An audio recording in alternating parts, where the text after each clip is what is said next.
guys, how's it going? Welcome back to Meta Monday. This is episode 2 of this series that I've been doing. And in this series, I take your guys' questions or just questions or concerns I hear, throughout the community, whether it's the Facebook group or just from my local events, and I'll answer that question.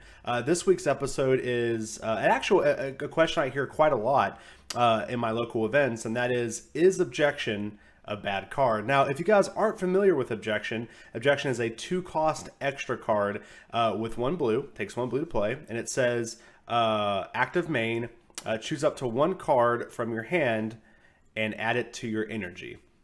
Now, what this card allows you to do is once you play it, you can take any card out of your hand and put it in your energy. Now, the good thing about this card is that you put that energy in active mode, so you can use that energy, which for this type of effect is usually pretty rare. And in a lot of other games, usually that energy would come in tapped or exhausted or used, ever how you want to say it. And the really cool part about this card is it doesn't do that. It's actually usable, and so that's a big thing once we get further into the video, which I'll explain. Now, the first topic I'll talk about, and kind of the first point, is and this is kind of something that pertains to every card, especially since we're in spoiler season, and that is you should never label a card as bad. I hate when people do this, and I really feel like whenever you do this, you kind of limit your own card pool. And what I mean by that is whenever you look at a card, especially whenever you play with a group of players, that whether it be a group of people at your local event or maybe just a team that you play with, once you look at a card, you let your team know, you're like, this card is trash, this card is bad. I feel like you kind of subconsciously just make that card bad no matter what. And that's really bad because it can really limit your card pool and make it so you're not really thinking about all the cards. Now, what you'll find is whenever you start reviewing cards, is that even though the card might have a negative, which Objection does have, and we'll get into that in a second, it doesn't mean it's unplayable, and it doesn't mean that it can't be good in certain situations. And once you take a card as negative and kind of build around that card a little bit and find out how to kind of take the negative of that card and maybe make it a positive or just strengthen it by other means throughout a deck, that's when you'll start leading to some interesting builds and some surprising decks come from that type of thing. And there's plenty of examples throughout different card games that I could use, but again, I don't want to kind of go out of Dragon Ball. I just want to use that as an example. And also, anytime that we play a game like Dragon Ball where you have sideboarding, and again, we haven't, I guess as a community, we haven't decided on either best of 3 or best of 1. And so I can't, for sure say that there'll always be sideboarding. But currently, I'd say there is probably, there is sideboarding. And because of that, you really don't want to ever label a card bad, because it can always be good in a sideboard under certain situations. And so that's one, if there's anything you guys take from this video, please take this away. And that is, please make sure that you aren't just saying a card is bad and tossing it away. Make sure that you always kind of keep in your mind a way where maybe a card would be good. So instead, what I do is I'll look at a card, I'll read it, and I'll try to think of at least one situation where that card is good. Now, that doesn't mean that card is fantastic and I want a whole plate set of them, or it's the best card in the game. I just always challenge myself to think of a situation where that card could be good. And so I challenge you guys to do the same thing. Don't just label cards bad because maybe it doesn't fit your play style or fit the type of decks you like to play. Always, keep in mind that any card can be good given the correct meta and the correct situation. Okay, so moving on, we're going to move on to the next thing, which is, let's talk about card disadvantage. And that is the big kind of negative to Objection. That's the thing I'll always hear people talk about, is that if I play this card, I'm essentially down, 2 cards. I'm down the card Objection that I play, and then I'm also down the card I use as energy. Now, while I agree with that, you are technically down, card disadvantage.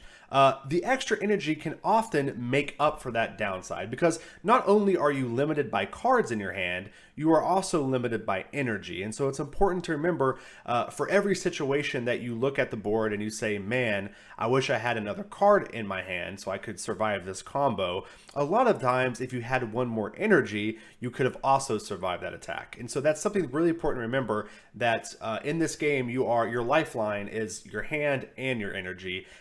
And so while you're at a disadvantage, you're not essentially completely out. It's not like, your energy doesn't mean anything when it comes to the combo phase. Now, also something to remember is while you are at a disadvantage when you play this card, there are leaders that can make up for this. And those 2 leaders are Ginyu and Vegeta. Now, those 2 leaders, what they can do is they can take life out of their life row and add it to their hand. And that, again, that kind of makes up for this downside, because not only are you getting a card back, after you play Objection or before you play Objection, you're also awakening sooner, which draws you 2 more cards. And once you awaken, every time you attack, you draw a card. And so those 2 leaders just innately kind of make up for the one downside that Objection have, which is the card disadvantage. Also, remember, while we're on card disadvantage, I've seen a lot of people do this, especially newer players that use the card. To me, Objection, no matter how many you have in your deck, normally you don't want to play any more than 2. And what I mean by that is not in your deck, but you don't want to play out more than 2, because the first one is very good. The second one usually isn't as good. And then the third and fourth one are usually just dead cards. So what I mean by that is, like, if you start playing them as energy, play them for energy, you're going to start getting to a point where you are actually getting into ridiculous amounts of card disadvantage, which is hard to make up for. And so, like I said, usually what I'll say is, unless your deck can awaken quick, like unless you're playing a Ginyu or Vegeta, I wouldn't play 2. I wouldn't actually cast 2 of them, unless, again, certain situations. Don't limit me to that. There's certain situations where it's good, certain matchups when it's good. But remember, the first time you play this card, it is 100%.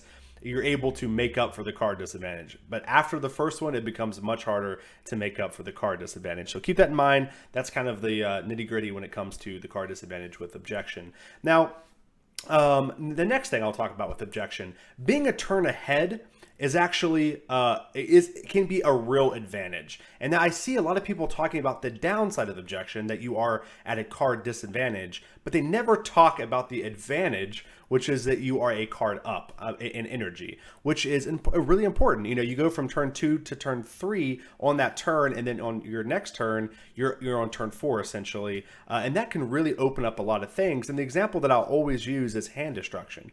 Hand Destruction is a very good deck, one of my favorite decks to play. And a lot of the times when I'll sit down, I'll talk to people about Hand Destruction versus their deck. They'll tell me, I'll be like, hey, you're playing X leader. Let's say, Champa, for example, is a great example. And I'll say, oh man, I love playing against Champa. I usually win because they have no way to awaken. And then what they'll always tell me usually is that, well, I run Result of Training in my deck, which is a 5-cost event that extra, that lets them awaken. It costs 5, they awaken, then they're ready for their energy. And what the funny thing is if I get an Objection turn with Hand Destruction, I essentially can take 2 extra cards from people's hand. And so what will happen is I'll turn 2 use Objection, turn 3 Bio Broly to discard 2, turn 4 discard 2, and then what happens from that is often their hand is gone, and so they don't have a chance to use Result. Now, if I wouldn't have Objection, if I didn't have an Objection turn, then they would actually still have those cards in their hand and would be able to awaken. And so literally just playing Objection can shut down entire deck strategies, which is an extremely high advantage. While I might be a card or 2 down, it makes up for it by literally just taking my being a turn ahead is actually a huge I guess positive for the card. But that's kind of a niche situation. A more common situation is that just using Objection allows you to play your big threats a turn earlier, which can be strong, but it also lets you play your big threats on the turn they're supposed to come out with a energy open, which means you can counter, you can still combo, you start open for for Sensu Beam plays, and this again is a huge advantage. And so again, guys, remember that just because a card has a downside, please don't just focus in on that downside. Also think a little bit about the advantages, because often those advantages are way better than the downside, which is often why cards have downsides. When they're designed, usually cards are designed with downsides because the effect is so strong that it needs to be balanced in some way. And then finally, we're going to go on my last point, which is, I guess I just kind of said this, but just because the card has a downside doesn't mean it's bad. And so what I mean by that is, we'll take a card that people use that is universally considered a very good card, and I agree that it's good, and that's Mecha Freeza. Okay, Mecha Freeza is a 4-cost card. It comes into play. You can discard a card out of your hand, and actually I think it might have to be yellow, but it might not be. I'm not sure. But you have to discard a card out of your hand, and you can you KO 2 rested battle cards of your opponents. Now, this is essentially like Objection, right? And it's funny to me that I hear so many people praise this card on how good it is. But then essentially Objection has the same downside, and it is it's completely negated. People never they don't, I guess, connect the dots there. And now I also understand that Mecha Freeza essentially has the potential of killing 2 of your opponent's battle cards. And so that will make up for some of the card disadvantage. But again, Objection putting you a turn ahead also makes up for some of the card disadvantage. And so it's confusing to me. Also, good players, when they play, are going to play around Mecha Freeza, and oftentimes you're not going to get the full value out of the card, but it still makes the card very good. And so again, just because a card has a downside doesn't mean it's bad. Also, building your deck to take advantage of these disadvantages often can lead to the card's disadvantage being just null and void. Just makes it not have a disadvantage. And some of the I guess examples I can give to that is for example with Mecha Freeza, we're going to start seeing with the next set, the cooler cards that got spoiled over the weekend. They really take advantage of your discard pile. And so, discarding a card out of your hand with Mecha Freeza could lead to cooler just putting that card back into play that you just discarded. And so there, again, we just took a downside and made it a positive. Same thing with Objection. One of the downsides of Objection I hear a lot of people talk about, other than just a card disadvantage, and it's a real disadvantage, by the way, is that you're just taking your turn 2, getting the extra energy.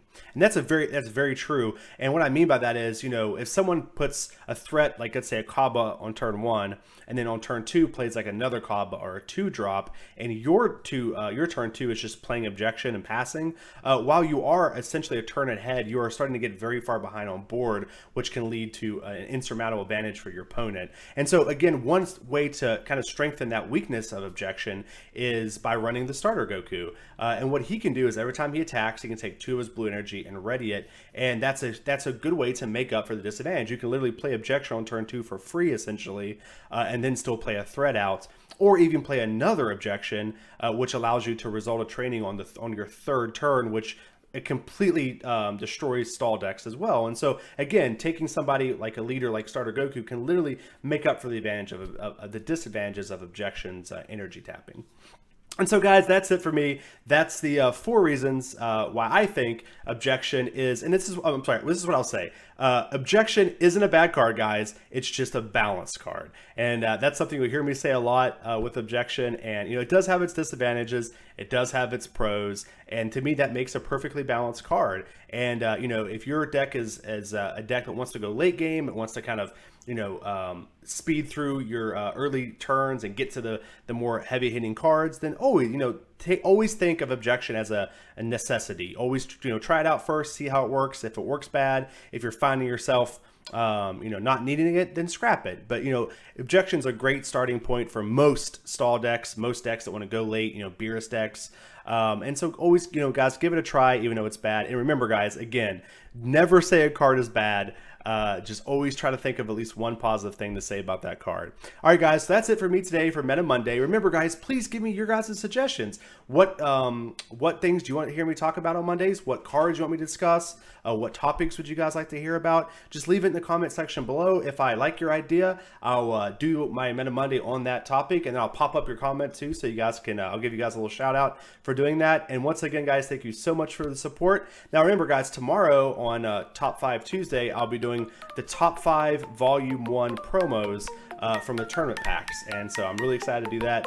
And I'll be doing something a little new with that as well. So guys, I'll see you tomorrow, and thank you so much for watching. We'll see you next time.